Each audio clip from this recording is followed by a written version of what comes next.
Yep. You know, she's kind of she can get in there and she can just put her hands on you, and within a few seconds she's kind of, okay, you've got this going on there, you got this going on there, and she lives into cranial stuff.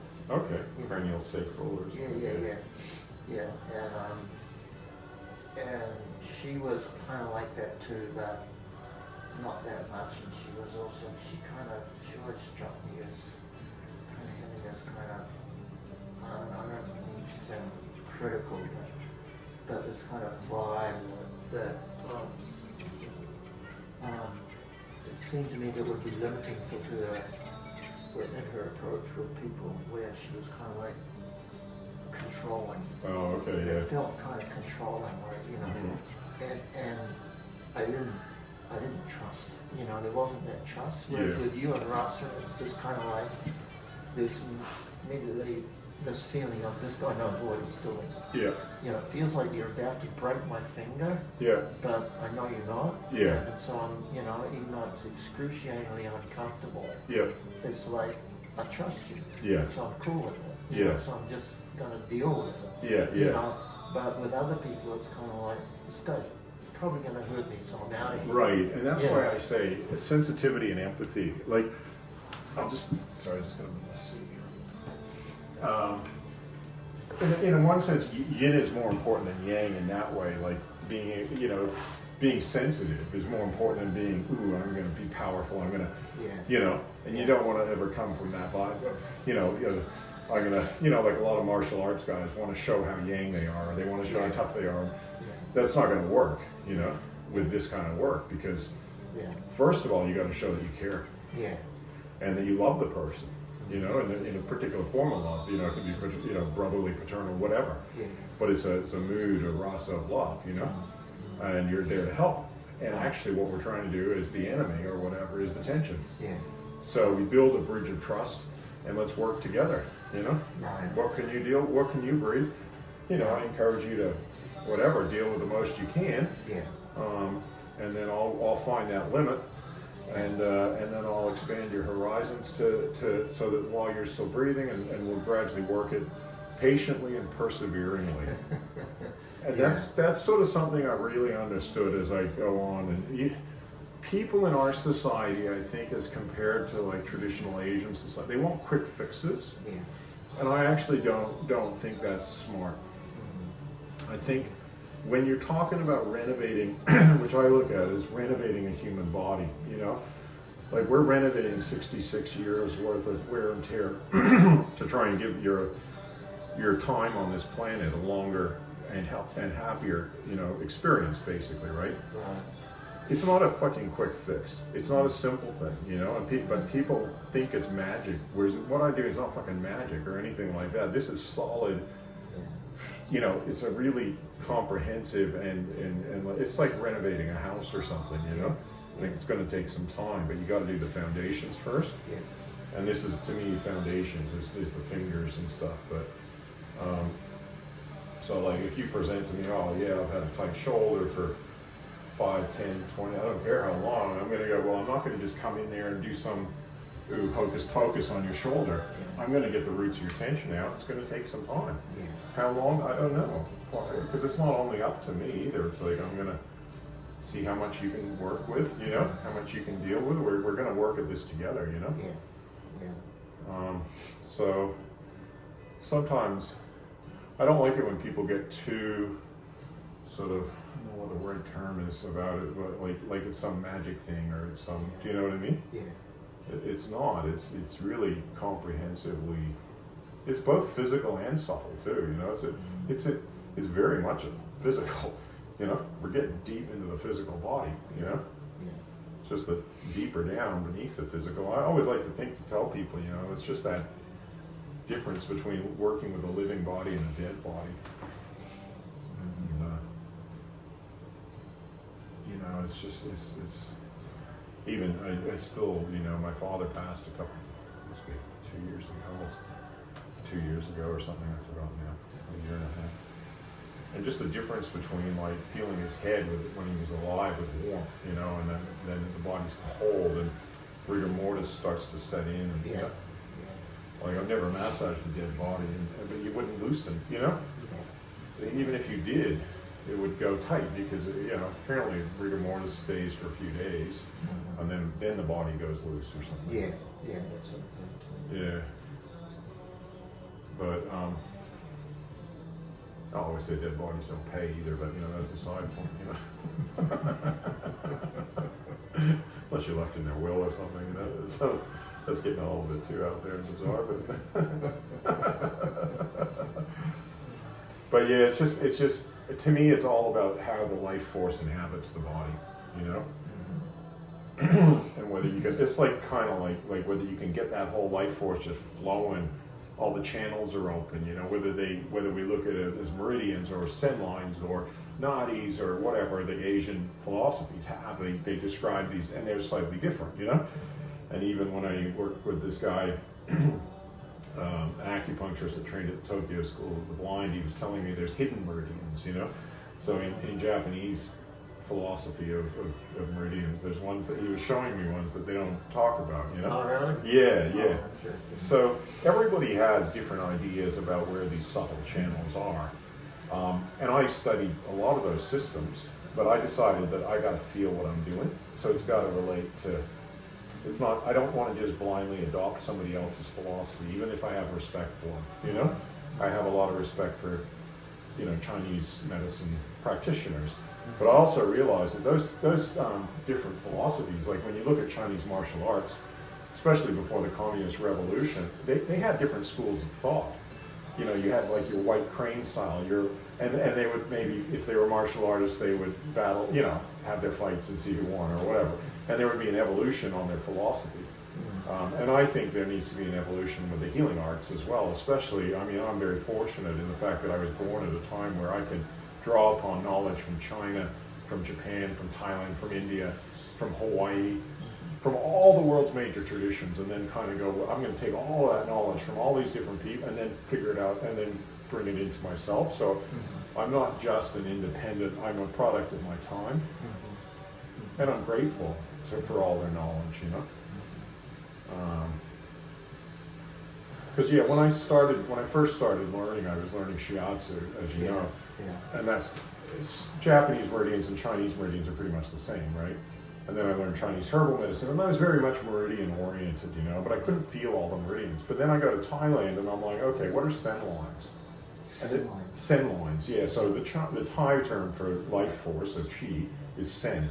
Okay. And sen lines are different lines, but they're more straight. They're not the same they don't run the same as meridians, and I was like, okay. Then I learned Ayurveda, and they have nadis, the Ida, the Pingala, the different, there's 10,000, I'm like, 10,000 fucking nadis in the body? You gotta be joking, you know? I'm supposed to remember them, and what, the Sanskrit names for them? No fucking way, you know? And then which one's real, you know, between the Thai, the sen lines, the meridians, and the Ida, and the nadis. It just, you know, you blow your head, basically. Theoretically, you know? So then you go, well, what do I feel? They all gave me hints, but what do I actually feel? Because otherwise, without feeling them, it's all just worthless knowledge, because how do we even know it's true? And then when my friend told me that they had hidden meridians, and then, you know, and then I'm thinking about what happened even when the Chinese communists persecuted those Falun Gong people, right? Like before communism, I bet that there was every school of thought had different it's all based on individual knowledge. Surely who came up with meridians? It was somebody, right? But was that person infallible? And what was there debate? Was there thousands of different people looking at it and kind of going, well, I think this and you think that, and well, let's see, you know? Yeah. Surely it was like that. I mean, Chinese masters were like that, and especially a lot of the healing arts were associated with martial arts schools back in the day. You know, even like the Kung Fu, you know, the Shaolin monks and things like that. You know, like those guys, because they understood Qi. And a friend of mine that we both know from Perth, he did one of my videos 20 years ago, and he said, oh, you massage like a martial artist. Man, I wish my brain would work better sometimes. I can't remember. From Perth? Yeah, tall redheaded guy. Oh. Taratma.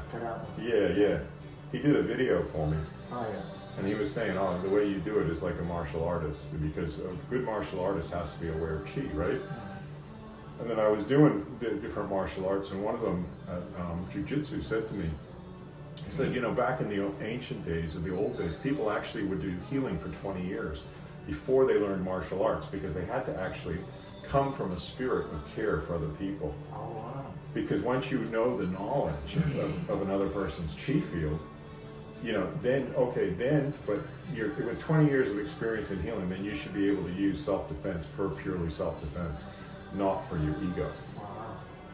You know, you're like a mature person, whereas you see a lot of young guys get into martial arts and it's all about how tough I am, or I can beat this guy, you know, it's false ego, or, you know.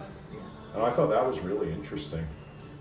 But it definitely seems to be in Asian culture, there was a connection, because like the monks, you know, even like you look at those, the Shaolin monks from the Shaolin temple, you know, those guys are like, the stuff they can do with their chi is, and you get these old masters that can hold back like 10 young guys, and you know, they can break stuff, and it's like, whoa.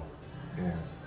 So anyway, I don't know how I got off on that track, but it's all about chi and understanding it. But yeah, from looking at the different studies of the world, I saw people that were doing Shiatsu like 20 years later, and they stuck to one thing, like a rigid, you know, like often like Japanese societies, you know, can tend to be kind of rigid, like you follow the ancient traditions, right? Yeah. And I was like, you know what? I'm kind of glad I'm not Japanese. I'm not, you know, I don't even identify as one nationality. I'm triple, you know. Yeah. And I can go, well, I'll pick what I like from that. There's a lot of good stuff in the Japanese stuff, but then there's stuff I don't like. There's stuff I don't like in the Chinese, you know, stuff I don't like in the Thai, and I've got to figure out my own. But really it came down to, I'm not going to just blindly accept anybody's philosophy on healing if it doesn't make sense to me. And not just make sense theoretically, but can I feel what they're talking about?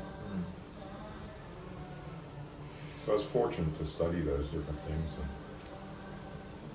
And yeah, but some of this stuff I've not seen in any of it. I've not seen people really, except, like I said, that acupuncturist that stuck a needle in the end of my thumb. See, your thumb is like, I call this, what, technical term called fucking supercharged. Yeah. I was going to translate that into Latin just to be more medically official, you know? So how, what are you feeling then? How are you feeling? Oh, as soon as I hit it, it's like pushing back at me. So it's like, okay, instead of soft, like going with me, it's like, boom, I'm hitting that, and it's like, boom, you know? And then I can feel, it's like, okay, and then I can feel also like it's so tight, like in here, you know, and then looking at this, is it, yeah, so the whole thing, like it all just adds up, and then I'm just going, whoa, you know, and then, you know, so then I'm going, well, that must be uncomfortable because, you know, that tight. So then I'm going, okay, what's the maximum I can work at with you when you can still breathe into that without it being too overwhelming? And then I'm just going to hold it there and let you breathe into it. So I'm going to let your breath do the work. And I change the angle. All I'm doing here is the slightest little changes the angle of the chopstick, but it points it in a different direction ever so slightly, and I can feel like an electrical force field starting to break up. It's the best way I can describe it in English. And then I know I'm hitting your threshold, so I'm going to ease off slightly. Again, patience and perseverance. Might even just give you a little rest to catch your breath.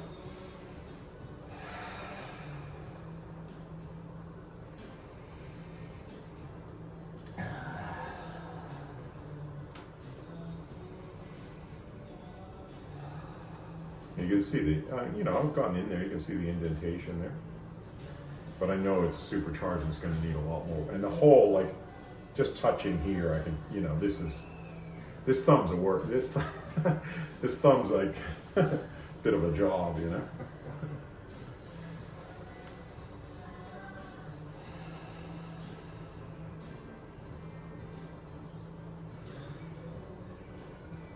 And I can proceed along and just see.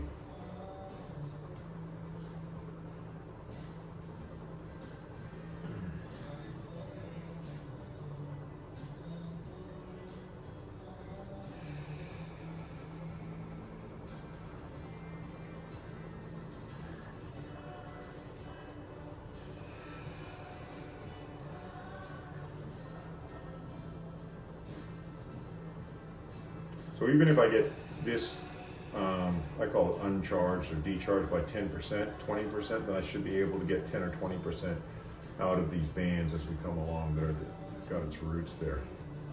I'm not expecting, like if I've only got a little, I didn't want to go too hard in there because I know it's like really at the threshold, you know? Yeah.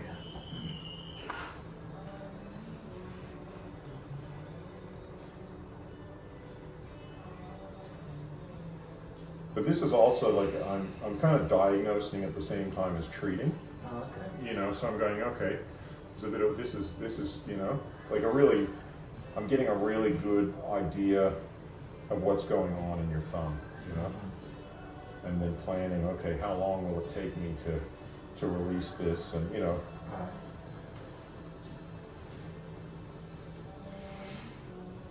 or how long, I should say really, how long will it take us to release it, you know? And this one then is particularly bad. Like, feel all the, it's really crunchy through here, Yeah. but it's anchored in this point here, which is a very sensitive point, so I'm gonna let you breathe. And then just going in slowly and watching for your 9. It feels like you're starting to, about a 9 there? Yeah. Just let you breathe into that.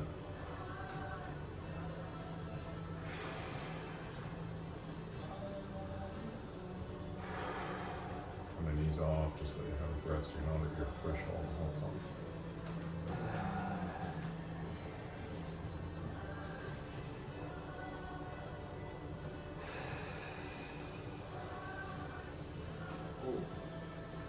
Where did you feel that? In your thumb? Yeah. Okay. So it was actually the process of taking it off as you felt that. Was it like a sharp? Very sharp. Wow. And lungs got this down, so- Wow. And that was me coming off of the pain. Yeah, that's interesting. But yeah, it's really tight in here. Yeah. So that's gonna then come up here. I call that the outer thumb band. So it's gonna come up through here. This whole thing is tight, and it's just gonna, it's terrible, like right up through here. It's a major impact on your whole shoulder problem.